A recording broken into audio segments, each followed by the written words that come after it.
நீங்கள் வந்து ஒரு இது ஆன் கேமரா சொன்னீங்களா இல்லை கேமரா கட்டுக்கு நடுவில் சொன்னீங்களான்னு எனக்கு ஞாபகம் இல்லை. பட் நீங்கள் என்ன சொன்னீங்கன்னா, ஐ திங்க் பரியரும் பெருமாளுக்கு அப்புறம்னு நினைக்கிறேன், எல்லாரும் அரசியலை பற்றியே பேசிகிட்டு இருக்காங்க, என் படத்தில் இருக்கிற அரசியலை பற்றியே பேசுகிறாங்க, என் படத்தில் இருக்கிற அழகியலை பற்றி யாருமே பேச மாட்டேங்கிறாங்கன்னு சொன்னீங்க.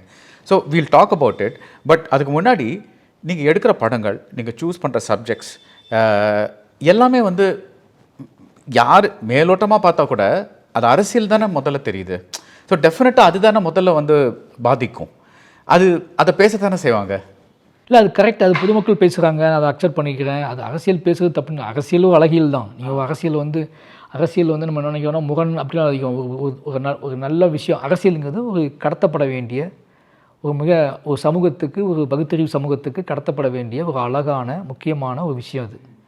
அது வந்து காலங்காலமாக நீ நல்ல முறையில் கடத்திக்கிட்டே தான் இருக்கணும். அழகியலுங்களும் அதுவும் சேர்ந்தது தான்.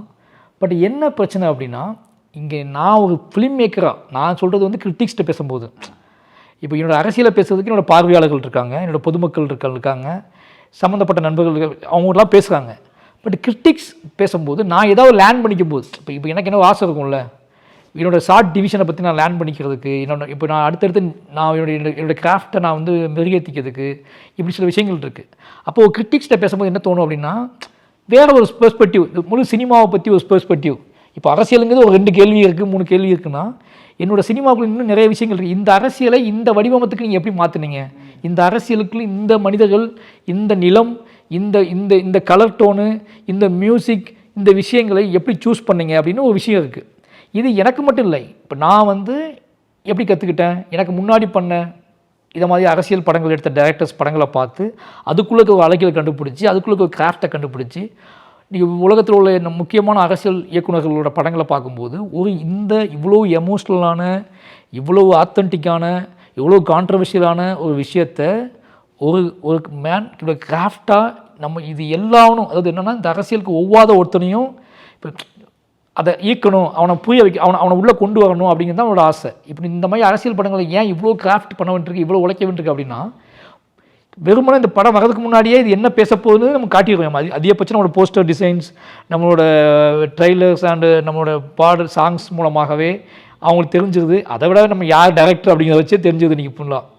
இதை தாண்டி அவன் வந்தாது அப்படிங்கிறது நம்மக்கிட்ட ஏதோ ஒன்று இருக்குன்னு நம்ம நம்புகிறோம்ல, அது என்ன, அது என்னோடய கிராஃப்ட். அவன் தவிர்க்க முடியாத ஒரு சினிமா மொழி கண்டுபிடிச்சனால அப்படி பார்க்குறவங்க நிறைய பேர்.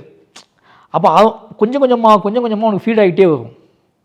ஒரு கட்டத்துக்கு மேலே என்ன ஆகும்னா, என்னை அவன் ஏற்றுக்கொள்ள வைக்கணும் அப்படிங்கிறது தான் என்னோடய ஆசை. அப்போ நான் என்னை ஏற்றுக்கொள்ள வைக்கிறதுக்கு நான் பண்ணுறதே கிராஃப்ட் தான். நான் அரசியல் இதை வந்து நான் மேடையிலே பேசிக்க முடியும், இதை நான் பொது மேடையிலே பேசிக்க முடியும், என்னோடய ட்விட்டர், ஃபேஸ்புக் எல்லாத்துலேயும் பேசிக்க முடியும். பட் ஏன் சினிமாவை சூஸ் பண்ணுறோம்? அப்போது இது ஒரு வடிவம், இது ஒரு ஆர்ட் ஃபார்ம். அந்த ஆர்ட் ஃபார்ம் சரியாக பயன்படுத்தி நம்ம போய் அவங்கள அச்சீவ் பண்ணுவோன்னு ஆசைப்பட்டோம். அப்போ அந்த ஆர்ட் ஃபார்ம் குறித்தும் பேச வேண்டிய, அந்த ஸ்ட்ரக்சர் குறித்தும், அந்த கிராஃப்ட் குறித்தும் பேசுனா நல்லா இருக்குமே அப்படின்னு தோணும். எனக்கு பின்னாடி வரவங்களுக்கு அது உதவும். எனக்கு முன்னாடி இருக்கவங்க எனக்கு ஹெல்ப் பண்ணாங்க, எனக்கு பின்னாடி இருக்கவங்களுக்கு உதவும். என்னோட அடுத்த படங்களுக்கும் அது எனக்கு உதவும். இப்போது நீங்கள் சொல்லும்போது இந்த ஷார்ட் நீங்கள் எப்படி கம்போஸ் பண்ணீங்க அப்படின்னு கேட்கும்போது சொல்ல முடியாது. எனக்கு வந்து அன்றைக்கி சாதாரணமாக தோணியிருக்கும். நான் அன்றைக்கி சாதாரணமாக அது போகுது எடுங்க அப்படின்னு சொல்லியிருப்பேன். இப்போ நான் எடிட் பார்த்துருப்பேன். அப்போது ஒரு ஷார்ட் எடுக்கும்போது அது சாதாரணமாகவே இருக்கும், அது எங்கே வருதுன்னு கூட தெரியாது. பட் என்னோடய எடிட்டிங் டேபிளில் நான் அந்த ஷார்ட்டை சேர்க்கும்போது அது பயங்கரமான ஒரு வடிவத்துக்கு வரும். நான் அந்த மேஜிக்கே அப்போ தான் பார்ப்பேன். அப்போது சாதாரணமாக எடுக்கப்பட்ட ஒரு ஷார்ட்டு இவ்வளோ மேஜிக்காக மாறுறத நான் இப்போ அரசியல் எல்லாத்தையும் மறந்துட்டு நான் அதை உணர்ந்தேன் அப்படிங்கிறது உண்மை.